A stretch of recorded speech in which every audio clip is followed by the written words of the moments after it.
মানে প্যারালাইজড হয়ে যাবে। মানে এই কথা শুনে আমি নতুন করে যে স্বপ্নটা দেখছি, মানে তখন আমি আর থামি নাই নিজেকে। আমি আর সাইফানের পাপা কি পরিমাণ যুদ্ধ করছি, আপনাদেরকে অনেক অনেক কষ্টের কথা বলতেছি। আর আমাদের এলাকায় আল্লাহর রহমতে এখনো কোনো খারাপ সংবাদ পাওয়া যায়নি। আসসালামু আলাইকুম, সবাই কেমন আছেন? আশা করি ভালো আছেন। আলহামদুলিল্লাহ আমরা ভালো আছি। চলো সাইফান, লেটস গো। ময়নার বালতি রেডি, ব্যাগ আমি ধরতেছি। চলো। কালকে সাইফানের ব্যাগ নিয়ে আসতে আসতে সাইফান দেয় পিট্টি দৌড়। ওকে ওকে কাছে কাছে রাখে হাঁটবা না, ও আগে থেকে অনেক, আমার ভয় লাগে। সাবধান, অনেকদিন পর বেটাকে আনছো না কালকে। রিকশা মোটরসাইকেল সব দেখবা। ঘুম কেমন হয়েছে? ভালো। সাইফানের একটা জিনিস আমি খেয়াল করলাম যে সাইফান দুপুরবেলা যদি ঘুমায়, ঘুম থেকে উঠে ও যে পড়াটা পড়ে সেই পড়াটাতে কনসেন্ট্রেশন ভালো থাকে, ভালো পড়ানো যায়। কিন্তু রাত 10টা বাজলে তারপরে আর সাইফানকে পড়ানো যায় না। যায় সাইফান কি বলে তখন? ভাল লাগে না, আমার ভাল লাগে না। একটা নতুন রোগ হয়েছে না? রোগের নাম কি? ভাল লাগে না। এই যে ভালো লাগে না, এই রোগের চিকিৎসা করতে হবে সব থেকে আর্জেন্ট। তখন সে ওই কার্টুন দেখার জন্য অস্থির হয়ে যায় না? তখন আমি ওকে পড়াই না, আমি ওকে বলি যে ঠিক আছে ব্রেক দাও। কারণ আমি ফোর্স করে পড়াইলে ওর মাথায় কিছু থাকে না। কি ঠিক না বেঠিক? ঠিক। বরবটি 60 টাকা কেজি, টমেটো 200 টাকা। টমেটোর দাম একটু কমছে তো, 180 ছিল না? হ্যাঁ 200 ছিল, 160 হয়েছে। ও মানে মালের মধ্যে তফাৎ আছে। আচ্ছা, নিয়ম হলে দাম কম, মাল ভালো হলে দাম বেশি। বরবটির কেজি 120, 60 টাকার হাফ কেজি নিচ্ছে। ভুল শুনছিলাম আমি। তবে টমেটো আমি 160 টাকা কেজি কোনোদিনও কিনি নাই। এর মধ্যে এলাকায় লাস্ট কিনছি 180। সাইফানের বাবা আজকে মূলা শাক নিয়ে আসছে, তার পছন্দের শাক। বরবটি টমেটো, বরবটি কালকে একটা তরকারি বানিয়েছিলাম চিংড়ি মাছ দিয়ে, সেটা তার খুব ভালো লাগছে। আর আজকে আমি ইলিশ মাছ বের করছি। সুতা আগে খুলি।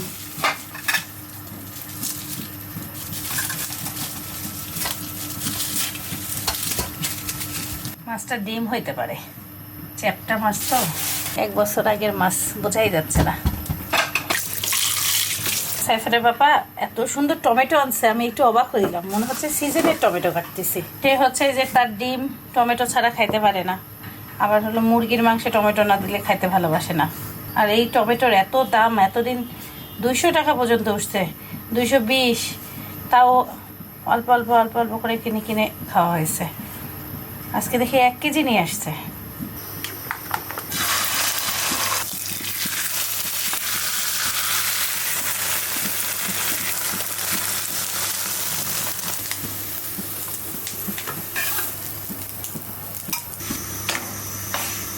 নাস্তা খুব মজা হয়েছে, ইয়ার কি করে, থ্যাংক ইউ।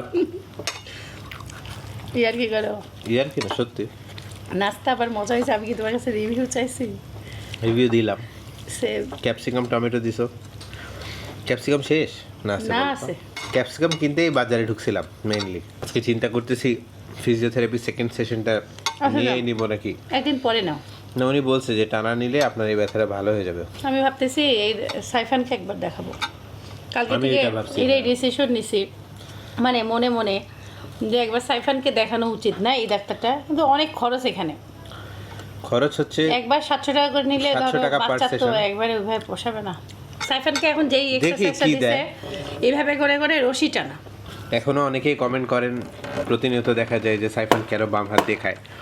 সাইফান যখন ছোট ছিল, ডিউরিং ডেলিভারি আর্বস পলসি নামে একটা রোগ, মানে এটা হয় আমেরিকায় বেশি। হোম নর্মাল ডেলিভারির ক্ষেত্রে এইটা বেশি দেখা দেয়। আপনারা একটু রিসার্চ করে দেখলে বুঝতে পারবেন। এটা সম্ভবত রগে এই যে এখানে অতিরিক্ত প্রেসার পড়ার রগের কারণে চাপ পড়ে রগটা হলো চাপ পড়ে, প্রেসার ডিউ টু মানে এক্সট্রিম অনেকে প্রেসার। ছিঁড়েও যায়, সাইফানের ছিঁড়ে যায়নি কিন্তু নার্ভটা দুর্বল হয়ে গেছে। সাইফান যখন জন্ম হয় তখন খুব কমপ্লিকেশনের মধ্যে ছিলাম, ওর অবস্থা অনেক খারাপ ছিল। রংপুর মেডিকেলে এনআইসিইউ খালি ছিল না, প্রাইম মেডিকেল এনআইসিইউতে ভর্তি করার পরে আমরা নোটিস করি যে ওর ডান হাতটা এইভাবে আছে, এক্স্যাক্টলি এইভাবে, নড়েই না, এমন এমন বাঁকা একদম। যাই করে না কেন। দেখতে এটা কে নোটিস করেছিল? আম্মু। আমি না, ওর হাত বারে বারে অমন অমন কেন বুঝতেছি না, মনে করছি কি অনেক সময় ওই যে ওকে হলো 14 দিন আইসিইউতে রাখছে ক্যানোলা দিয়ে ওই হয়তো যে ব্লাড ঠিক হবে, স্যালাইন সব দিচ্ছিল ওকে, ব্লাড না সরি স্যালাইন না, ব্লাড তো দেওয়া ওকে হলো অক্সিজেন দিছিল ও আর ক্যানোলা দিছিল, ওই যে স্যালাইন দিছিল সারাক্ষণ। হ্যাঁ, তা ওর হাতটা এমন, তা বারে বারে না আমি এমন করতেছি, তা আমি তো আর কোনোদিন বাচ্চা আমার ছিল না, আমি জানিও না, মানে সবাই পরে আম্মুরা রোদে যখন বসালো বাসায় আনার পরে, তখন আমার শাশুড়ি বলতেছে কাম্মি ওর না ডান হাতটা না বাঁকা, দেখো তুমি। তখন আমাদের মাথা ডান হাতটা নড়ায় না আম্মু বললো, আর ডান হাতটা কেমন দেখো আমি, ওর হাতটা দেখো কেমন।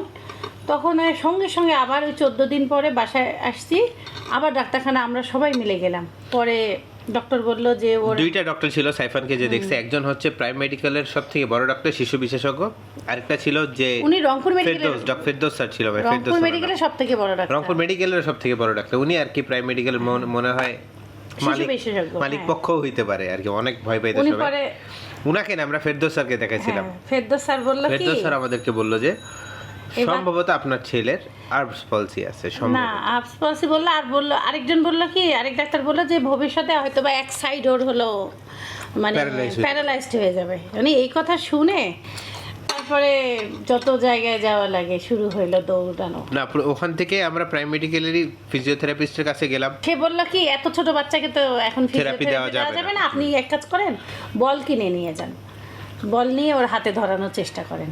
তখন থেকে সফট বল, আমার বাসায় ওই জন্য সফট বল সবসময় থাকে, ওকে ধরা এখনও দেই। আসলে এগুলো কথা কালকে আমার কেন মনে পড়ছে আপনাদেরকে এই জন্যই বলি, কালকে যখন আমি হাসপাতালে যাই আমি ওকে বললাম দেখো আমাদের মানে হাসপাতাল দেখলে আমি না ভালোবাসতে পারি না, ওকে বলতেছি এমনি আমার ভিতর থেকে এত খারাপ লাগে, এটা কান্না চলে আসে। তখন ওকে আমি এই কথাগুলো বলে আমি বললাম না সাইফানকে স্কুল থেকে আমি আনতে চলে যাই, সময় হয়ে গেছে, পরে আমি রেখে চলে আসছি। আর আমি হাসপাতালে গেলে না আমার সব কিছু মুখটুক মানে দম আটকায় আসে, মনে হয় আল্লাহ যেন কাউকে এখানে না। আমাদের ফ্যামিলির মধ্যে হাসপাতাল বা মেডিকেল নিয়ে হিস্ট্রিটা খুব খারাপ। যেমন আমার মা নর্মাল একটা গল ব্ল্যাডারের অপারেশন করতে গিয়েছিল দুবাইতে ভুল চিকিৎসার জন্য। আমার মায়ের প্রচুর ভোগান্তি করতে হয়, সে একটা বাইল যে বের হয় গল ব্ল্যাডার থেকে, সেই বাইলের ইয়াটাই চিকন চুলের মতন চিকন একটা রগটা কেটে দেয় ডাক্তার ভুলে, ওইটার জন্য আম্মু প্রচুর সাফার করে। বাংলাদেশে আসার পরে মেজর অপারেশন হয়, দুবাইতে তো মেজর অপারেশন হয়েছিলই, দুবাইতেও হাসপাতালে অনেক দিন আমাকে থাকতে হয়েছে, বাংলাদেশে থাকতে হয়েছে আম্মুর জন্য। তারপরে ওর জীবনেও হাসপাতালে মানে ওর ওই দাঁতের চিকিৎসার জন্য ভুল চিকিৎসার জন্য আইসিইউতে পর্যন্ত চলে গেছে। হ্যাঁ, মানে আমার হুশই নেই, ঠোঁটই দুইটা জোড়া লেগে গেছিল। আপনারা যে বলেন ঠোঁট কালা তোর ঠোঁট কালা সাদা কর, ওর ঠোঁটই মানে জোড়া লেগে গেছিল, স্কিন পুরা কালো হয়ে গেছিল জায়গায় জায়গায়। জীবনের দ্বিতীয়বার বেঁচে আসা জন্ম নেওয়া মনে হয় ওর ক্ষেত্রে। আর তারপরে আমাদের জীবনে সাইফান যখন জন্ম নেয় তখনও আবারও মানে জন্ম থেকে হাসপাতাল যাওয়া, তো এই জন্য হসপিটাল ডক্টর এগুলো আমার অনেক ভয় লাগে, আর হসপিটাল গেলেই ভয় লাগে। দেখেন আমারও দেখতেছি এখন যে কোনো কিছু হইলে সহজে ঠিক হয় না, আর আমাদের পায়ের ব্যথা ঠিক হয় না। না আমাদের মধ্যে একটা জিনিস আছে কি জানেন, আমার বাচ্চা যখন এমন অবস্থা হয়েছে, আমি যদি একটু গায়ে জ্বর আসে আমি তখনই দৌড়াই, একটু কান্না করলেও আমি দৌড়াই, মানে ওর কি হয়েছে। তখন আমি একবার প্রতিবন্ধী হাসপাতালে গেছিলাম, ডাক্তার বলছিল যে নিয়ে যান আপনার বাচ্চা প্রতিবন্ধী হতে পারে, যে এইভাবে করে বললো অ্যাবনর্মাল বাচ্চা হতে পারে। তখন অনেক কষ্ট লাগে না, কষ্ট যে কোনো বাবা মার কষ্ট লাগবে। আমার আজকে এই কথাটা আপনাদেরকে বলি, এটা মনে হয় আমি কোনোদিন বলি নাই। এখানে যে বড় ডাক্তারটা ছিল উনি আমাকে একটা কথা বলছে কি, আপনি যে সচেতন মা, আপনাকে আমার স্যালুট করতে মন চাচ্ছে।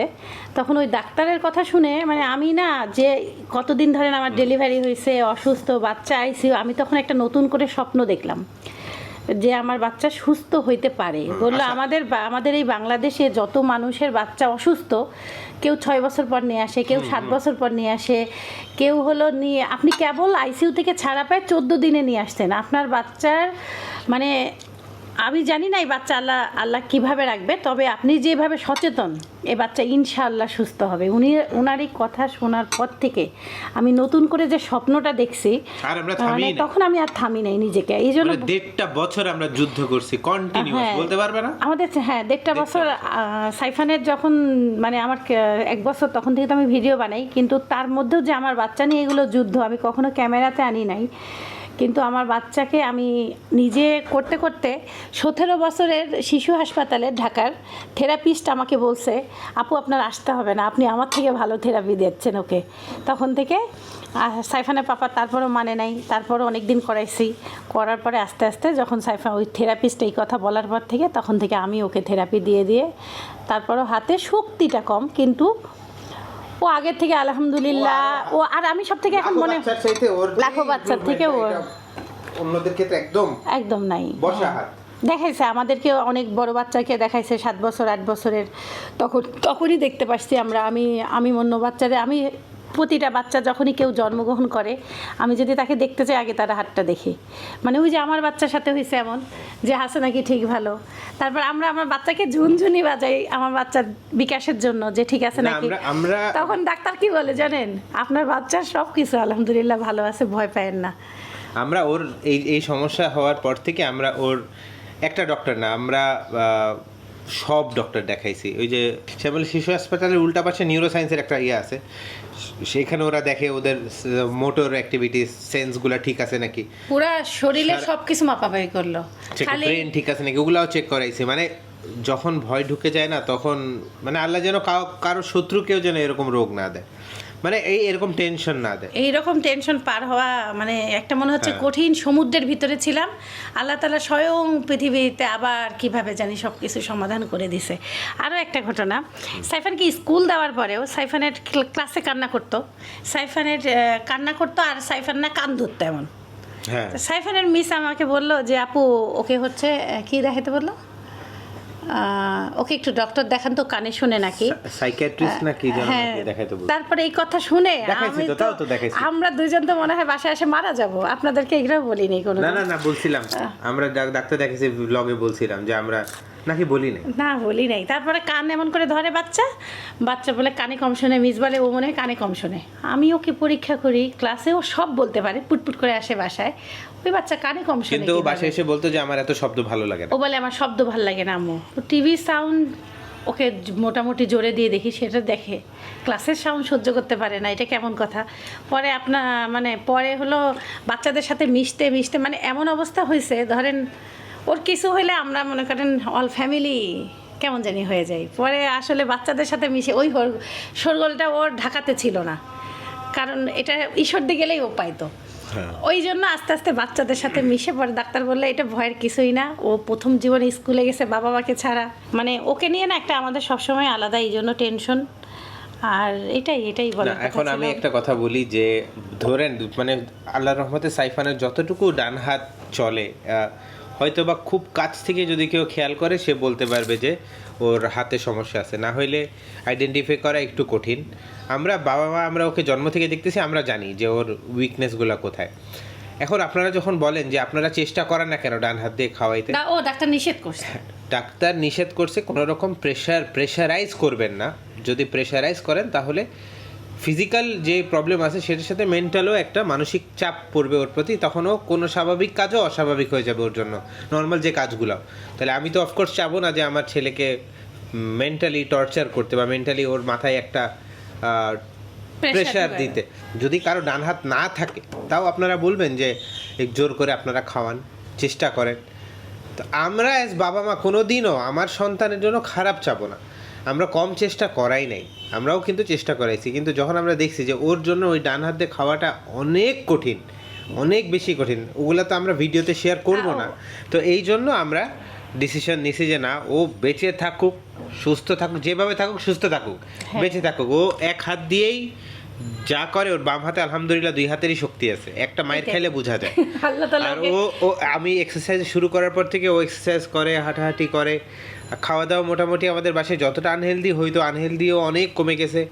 তো এগুলো আমরাও তো জানতাম না। ইনশাল্লাহ সাইফান একটা হেলদি লাইফ লিড করবে বা একটা ভালো মানুষ হবে, এটাই আমাদের ইচ্ছা। আর ওর যা উইকনেস আছে উইকনেসকেও আমরা স্ট্রেংথেই কনভার্ট করতে চাই, এইটুকুই। আমার এক সময় আমার এত কষ্ট লাগতো, মানে ও হলো বাম হাত দিয়ে খেত, আমি ডাক্তারকে বলছি যে এটা এটা কি সম্ভব, তা উনি বলছে কি আচ্ছা আপনি মনে করেন কি যে হলো আপনার হলো ডান হাত নাই, মনে করেন এই বাচ্চাটা এমনই আল্লাহ তাআলা দিছে, এভাবে মনে করেন। তা আমি তাও মাঝে মাঝে খুব চেষ্টা করতাম, চামচ দিয়ে দিয়ে দেখতাম ওর এত কষ্ট হতো, এভাবে করে আমি আবার অর্ধেক ধরে ধরে দিতাম। পরে ওর বাবা বলতেছে ডাক্তার যেখানে বলছে যে এর উপরে মেন্টাল প্রেসার পড়বে, মানে চাপটা দিও না তুমি, তখন থেকে আমি আর জোর করি না, আর বলি যে আল্লাহ ওকে এইভাবেই দিছে, আমাকে বাঁচায় রাখছে আমার বাচ্চাকে, আলহামদুলিল্লাহ আমি খুশি, এটাই। আর কষ্ট কিন্তু সবারই লাগে, কিছু বলার নাই, এটাই। আর অ্যাজ বাবা মা হিসাবে যদি আপনারা আমাদের কোনো ভুল দেখে থাকেন বা আমাদের যদি কোথাও কোনো ইমপ্রুভমেন্টের জায়গা থেকে অবশ্যই কমেন্ট করে জানাবেন। আই হোপ আপনারা সবাই সাইফানকে আপনাদের নামাজের দুয়াতে রাখবেন। আর কিছুই বলার নাই, একটু দুঃখের কথা, এইগুলো কথা বলতে গেলে ইমোশনাল হয়ে যায়, ভিতর থেকে ভেঙে পড়ি, মানে কলিজার মধ্যে একটা চাপ পড়ে, এই জন্য এই কথাগুলা সাধারণত বলতে চাই না। বাট আমরা আমাদের এই জীবনের গল্প চ্যানেল খোলাতে বেশ কয়েকবার এটা নিয়ে ডিটেলসে কথা বলছি, বাট প্রবাবলি নতুন নতুন দর্শকরা জয়েন করে আমাদের চ্যানেলে, হয়তো বা অনেকেই ওই ভ্লগগুলো মিস করে যায়।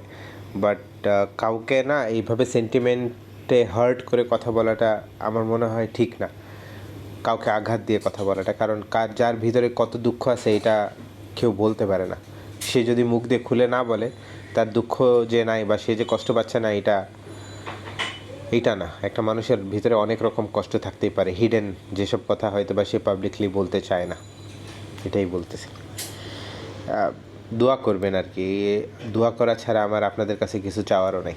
আদা পানি আর চা দিয়ে দিই, এখন রান্না বান্না করি, মাছ পরিষ্কার করি, সাহসটা থাকতে হবে, চেষ্টা করতে হবে। প্রতিবন্ধী হাসপাতালে উনি মানে বোঝাইছে কি, ধরেন আমি সাইফানকে এত ছোটোকালেই নিয়ে আসছি, যদি কেউ সবাই বাচ্চা ধরেন 6-7 বছর বুঝতে লাগে কিংবা দেরি করে ফেলে, তখন বাচ্চাটার ক্ষতি হয়ে যায়, ওই জন্য আগে নিয়ে আসতে হবে, তাহলে একটা অসুস্থ বাচ্চাও সুস্থ হওয়ার সম্ভাবনা আছে, কিন্তু দেরি করে ফেললে সেটা সম্ভব না। সাইফানকে থেরাপি হলো সিআরপি থেকে শুরু করে সব জায়গায় থেরাপি দিছি আমি। সাইফান আবার মেয়েদের কাছে থেরাপি করতে ভালোবাসে না, ছেলে থেরাপিস্টের কাছে ভালোবাসে, তখন থেকেই থেরাপি রুমে যায় কান্ত মেয়েরা থেরাপি দিলে, পরে ওখানে ওই আপুটা বললে আপু এ ছেলে বাচ্চা তো, একে ছেলেদের কাছে থেরাপি দেন। কত কিছু মজার মজার গল্পও আছে এর পিছনে। সকালে বাড়ি থেকে 8:30টায় বের হইতাম, আসতাম 1:30, 2টা, 2:30। সাইফানকে থেরাপি দিয়ে ওখানে হাসপাতালে, মানে একটা থেরাপির পরে কিছুক্ষণ 2-3 ঘন্টা পরে আরেকটা থেরাপি দিত। তারপর খরচও এত ছিল, যাওয়া আসা, ওকে থেরাপি দেওয়া, হাসপাতাল বারে বারে চেঞ্জ করা। তবে আমি বলবো শিশু হাসপাতালের মিল্টন ভাইয়ের মতন থেরাপি আমি কাউকে পাইনি। উনি যে থেরাপিটা দেয় বাচ্চারা, একদিনে আমার বাচ্চা হাত উঠাইছিল, এটা একটা মজার মজার গল্প। মানে কষ্টের মধ্যে আনন্দটা যে কি, সেদিন আমি পৃথিবীর সব থেকে খুশি ছিলাম যে আমার বাচ্চার হাত একটু একটু উঠছে। মানে আমি ওই দিন কী যে খুশি, দুনিয়াতে মনে আমি সব থেকে খুশি ছিলাম সেই দিন। আমার সাইফানে আসার দিনও মনে হয় আমি এত খুশি হইনি, মানে এত বিপদের মধ্যে সব কিছু, বাচ্চা বাঁচে কি মারা যায়, কত কত গল্প, এগুলো মনে পড়লে আমার এখনও কান্না চলে আসে। আমাদের এই যুদ্ধে আমি আর সাইফানের পাপা কি পরিমাণ যুদ্ধ করছি বাচ্চাকে নিয়ে। পরিবারের কারো সময় নাই আসার মতন, ঢাকায় আমাদের কাছে থাকার মতন। আমার আম্মু আসছিল, আমার আম্মু 1 মাস ছিল, কিন্তু তখন বাচ্চাকে থেরাপি দেয়নি, পরে দিছি। কেউ নাই, কেউ ফ্রি নাই, কি যে কঠিন, রান্না খাবার নাই ঠিক ঠিকানা, সংসারের ঠিক ঠিকানা নাই। এসে কোনো রকম কিছু রান্না করতাম, ভাতটা রান্না করতাম, এই সর্দি থেকে তরকারি রান্না করে দিছিল, কিন্তু কেউ হলো আমাদের কাছে তখন ছিল না। এটাও অনেক কঠিন জিনিস পার করছি এই সময়, এত বিপদে একা একা। শুধু আম্মু ঢাকায় আমাদেরকে রাখতে আসছিল, তখন 1 মাস ছিল, মানে আমার আম্মু। পরে আমার আব্বু বাসায় একা, খাওয়া দাওয়া কষ্ট, ছোটো বোন রান্না করতে পারে না, আম্মুর যাইতেই হবে। আজকে আপনাদেরকে অনেক অনেক কষ্টের কথা বলতেছি আর কাজ করতেছি। ওই বাচ্চাকে কোলে দেওয়া যাবে না সবার, হাতটা ওকে কিভাবে রাখতে হবে, যাকে কোলে দিতাম ওর হাতটা আগে ঠিক করে দিতাম আমি, তারপরে ওনাকে কোলে দিতাম। জীবনে বিপদে পড়লে আল্লাহ তাআলা পথ দেখায়, এই জন্য সবসময় সহি পথে চলবেন, ইনশাল্লাহ সফল হবেন। কেউ যখন বাচ্চাকে হাত নিয়ে অনেক কথা বলতো তখন অনেক কষ্ট পাইতাম, হাউ মাউ করে কাঁদতাম। মানে অনেক অনেক খারাপ লাগতো, নিজেকে বলতাম আল্লাহ তুমিই তো দিছো না, ধৈর্য দাও আমার, নাহলে বাচ্চাটাকে সুস্থ করে দাও।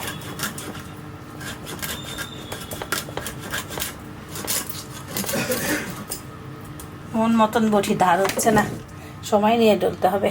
ইলিশ মাছের লেজটা আমার এইভাবে কাটতে অনেক ভালো লাগে। মাছটাতে এত বড় ডিম, অনেক দিন পরে দেখলাম। সাইফানের বাবাকে দেখে আসি, খুশি হয়ে যাবে। অনেক কষ্ট হলে এই ডিমটা বের করতে, একটু কাটা পড়ে গেছে এই যেখানে।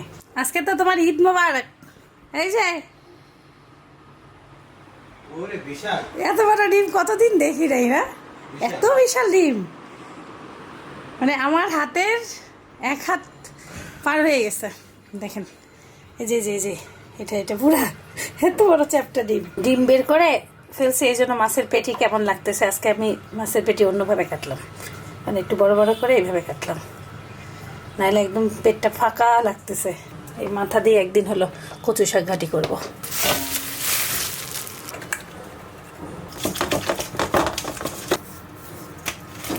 ডিম একটা লবণ হলুদ দিয়ে মাখাইতে ভুলেই গেছি, একটা ডিম ফ্রিজে রাখবো। বিসমিল্লাহ।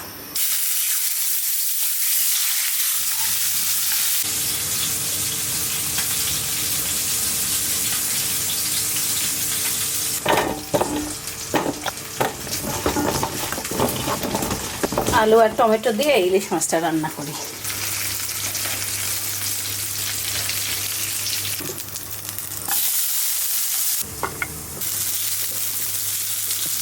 মূলা শাক আনছে, মসুরের ডাল না করলে সাইফানের বাবার পছন্দের জিনিস, অল্প করে মসুর ডাল করি। আর ইলিশ মাছের সাথে মসুর ডালটা ভালো লাগবে।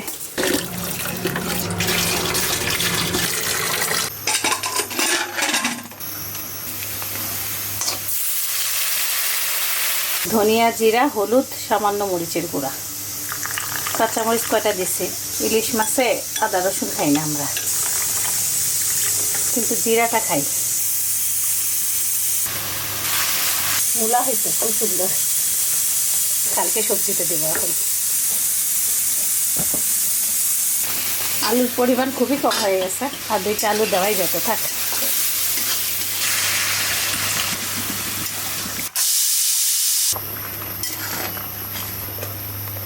আলু সিদ্ধ হয়ে গেছে, ডিমটা কেটে নিব।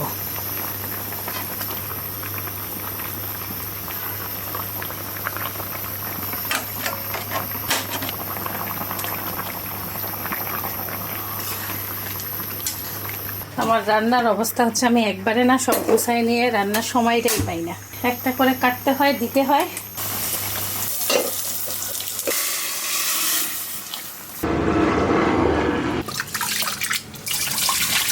এখনো শাক কাটা বাকি আছে। রান্নাঘরে আসলে কাজ যে কত শেষই হয় না, অনেক কাজ হয়ে যায় রান্নাঘরে। এই যে থালা বাসন রান্না করছি, আর এই যে থালা বাসন নিচে রাখছি, জায়গা নাই, মাজতে পারি নাই। শাকটা 3বার 4বার 5বার না ধুইলে মনে শান্তি লাগে না। আর আজকে মূলা শাকে একটু বালি বালি, মাঝে মাঝে মনে হয় কি আমার ডান হাতে একটু শক্তি কম সাইফানের মতন, আমি বাম হাতে আমার একটু শক্তি বেশি।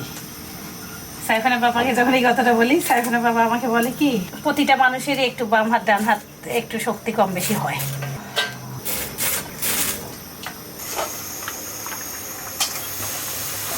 আল্লাহ হাফেজ, কিছু আনিও না।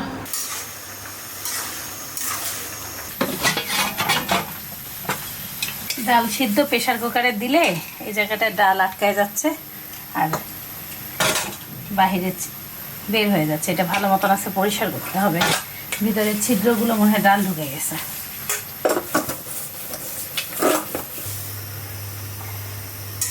আর কড়াই নষ্ট করব না, এই কড়াই ধুয়ে এখানেই শাক বাগার দিব।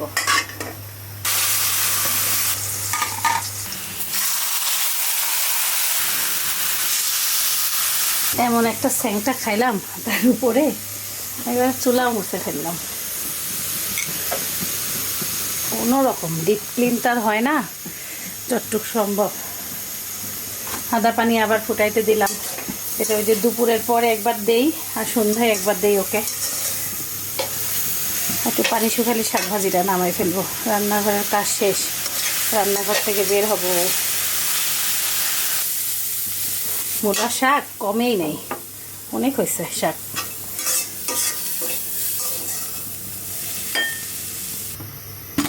চাইলেই রান্নাঘর থেকে বের হওয়া যায় না। এই যে মরিচ, অবস্থা খারাপ। একবারে অল্প করে কিনি, তারপরে দেখেন কি অবস্থা। হাফ কেজি কেনা হয়েছিল, অনেকদিন গেল, কিন্তু পচেও যায়। সকালে ঘর মুছি নাই, আচ্ছা এখন ঘরটার মুছে নিলাম। আর সাইফানের বাবা বলছে সাইফানকে নিয়ে আসবে। 7-8 বার ফোন দিছি, দেখেন 3 মোবাইল দিয়ে ফোন দিচ্ছি, ফোন ধরে না। টেনশনে অবস্থা খারাপ। সে যদি না যায়, বাচ্চাটা স্কুলে থাকবে, ভয়ও লাগতেছে। এখন বুঝতেছি না কি করব, দিতেই আছি ফোন। সাইফানকে নিয়ে আসলাম স্কুল থেকে। এই দেখো, আর্মি দেখছো জীবনে প্রথম।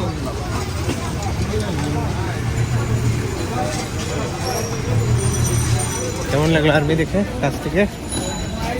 ভালো। ক্লাস কেমন হইলো? আসসালামু আলাইকুম। আসসালামু আলাইকুম। এত দেরি লাগলো জুতো বাইরে বাইরে। অনেক বালি। সকাল থেকে আজকে রোদ ছিল, কড়া রোদ, হঠাৎ মেঘ করে আসলো।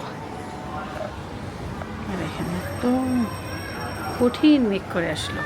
শুকনো কাপড়গুলো তুলে ফেলছি যেন বৃষ্টিতে ভিজে না যায়। আমি এই যে কাপড় টাপড় তুলি দেরি করে, আমি করি, আর লাস্টে আবার বৃষ্টিতে ভিজে। কে আওয়াজ করতেছে এত জোরে? কে আওয়াজ করে? উপরে হলো নীল হলো ভ্যাকসিন পাড়তেছে মসজিদের। মনে হয় ঘরে পানি যায়, মানে মসজিদের পাশের বিল্ডিংয়ে। এর আগেরবার এখানে কমলা ভ্যাকসিন পাড়ছিল, আমাদের ঘরে পুরো কমলা কালার। আর রোদ আসলে কমলা কালার আসে। এই ক্যামেরাটা ছোট তো, সবসময় নিচে আরামে দেখা যায় কি অবস্থা।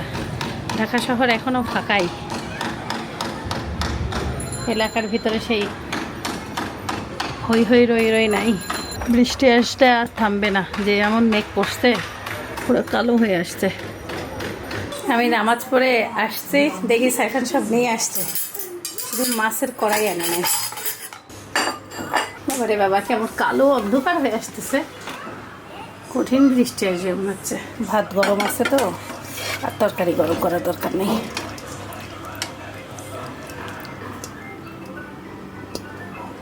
স্কুল থেকে এসে নামাজ পড়ছে গোসল করে, তারপরে টেবিলে খাবার দিছে সোনা পাখিটা। বিশাল ব্যাপার। মূলা শাকের একটা চামচ নিয়ে আসে দাও মুখে। হালকা অল্প শাকই তো বেশি খাইতে হয় বাবা, আর একটু একটু। মাছ নেয় না, একটা মাছ দেই। বেশি করে একটু ঝোল দাও না ভাই, কতটুকু ঝোল দিছো? তোমার আছে ডিম ইলিশের। সাইফানের বাবার তো ডিম লাগলে আর কিছু লাগে না। তুমি একটু আগাও প্লেট। আমি একটা লেজ, বড় লেজ নিব এখন। লেজ লেজ অনেক মজা লাগে। আলুটা খাই দেখি।